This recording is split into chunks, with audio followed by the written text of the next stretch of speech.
Hi, പുതിയൊരു വീഡിയോയിലേക്ക് പോകാം.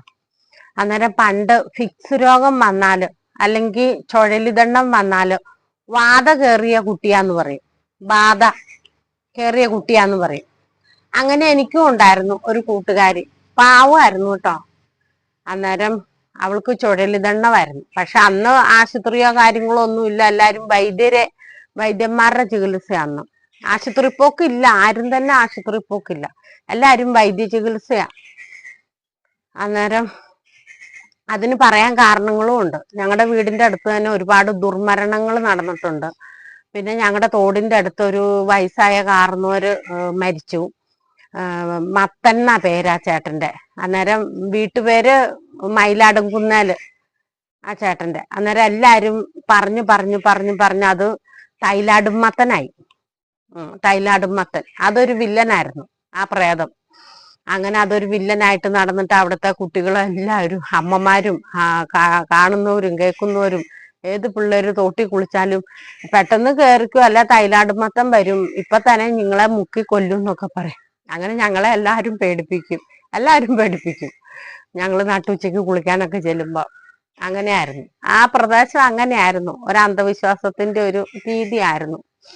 അന്നേരം എന്റെ കൂട്ടുകാരി, ഞങ്ങള് 4 പേര്, ഒരു 12ആയി, ഞങ്ങളെല്ലാരും കുളിച്ചോണ്ടിരിക്കുക. അന്നേരം ഞങ്ങളുടെ കൂട്ടത്തിലുള്ള ഒരു കൊച്ചു തന്നെ പറഞ്ഞു, ആണ്ടടി തൈലാടുമത്തം വരുന്നെന്ന്. എന്റെ പൊന്നെ, ഞങ്ങളെല്ലാം പേടിച്ച് കരക്ക് കയറി. അന്നേരം ഈ ഫിക്സ് രോഗമുള്ള കൊച്ചും പേടിച്ച് ചാടി കരക്ക് കയറി. പക്ഷെ അവൾക്ക് പേടി കൂടിയപ്പോഴത്തേനും ഫിക്സ് രോഗം വന്നു, ചുഴലിദണ്ണം ഇങ്ങനെ വന്നു. അന്നേരം അടുത്തുള്ള ഒരു ചേച്ചി ഇരുമ്പിന്റെ കഷ്ണമോ വാക്കത്തിയോ എന്തോ കൊണ്ടൊന്ന് പിടിപ്പിച്ചു, കയ്യിൽ ഇങ്ങനെ മുറുക്കി പിടിപ്പിച്ചു കഴിഞ്ഞപ്പം കുറഞ്ഞു.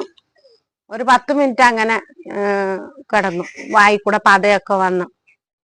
എന്നിട്ട് ആ കൊച്ചിന്റെ അറിഞ്ഞപ്പോ അവര് ചികിത്സ നടത്താൻ അല്ല അവരാദ്യം തുടങ്ങിയത്. അമ്പലങ്ങളിലും പള്ളി കൂടെ എല്ലാം ഈ കൊച്ചിനെ കൊണ്ടുപോയി. അങ്ങനെ തൃശ്ശൂര് പോട്ട ധ്യാന കേന്ദ്രത്തിൽ കൊണ്ടുപോയി, കടമറ്റത്ത് കൊണ്ടുപോയി. അങ്ങനെ ഒരുപാട് പള്ളി അമ്പലത്തിലും പോയി ചരടൊക്കെ ജപിച്ച് കെട്ടുകയും തലയ്ക്ക് പിടിപ്പിക്കുകയും പിന്നെ പ്രാർത്ഥനക്കാർ വന്ന് പ്രാർത്ഥന ചൊല്ലുകയും ബാധ ഒഴിയാനായിട്ടുള്ള എല്ലാം ചെയ്തു. പക്ഷെ പിന്നീട് അവൾക്ക് പ്രായം കൂടി വന്നപ്പോഴത്തേനും, കല്യാണപ്രായമൊക്കെ ആയപ്പോഴത്തേനും ഫിക്സിന്റെ ഡോക്ടറിനെ കണ്ട് ഫിക്സിന്റെ മരുന്ന് തന്നെ അവള് കഴിക്കാൻ തുടങ്ങി. ഇപ്പൊ അവള് മരുന്ന് കഴിക്കുന്നുണ്ട്, അവൾക്ക് 2 കുട്ടികളും ഉണ്ട്, കല്യാണവും കഴിഞ്ഞു. അന്നേരം അങ്ങനെ ഒരു ഒറ്റപ്പെടല് ആ കുട്ടി കുറെ കാലം അനുഭവിച്ചു. രോഗം കണ്ടുപിടിക്കാതെ നടന്നതുകൊണ്ട് അവള് മാനസികമായിട്ട് ഒരുപാട് ബുദ്ധിമുട്ട് അനുഭവിച്ചു. അത് കാണുമ്പോൾ നമുക്കും ഒരു വിഷമമാണ്. അന്ന് നമുക്കും അറിയത്തില്ല, ആർക്കും അറിയത്തില്ല ആശുപത്രി അല്ലെങ്കിൽ ഇതിന്റെ സ്പെഷ്യലിസ്റ്റ് ആരാ എന്നൊന്നും ആർക്കും അറിയത്തില്ല. ചുഴലിദണ്ണം വന്ന ബാധ കയറിയതാന്ന് അങ്ങ് പറയും.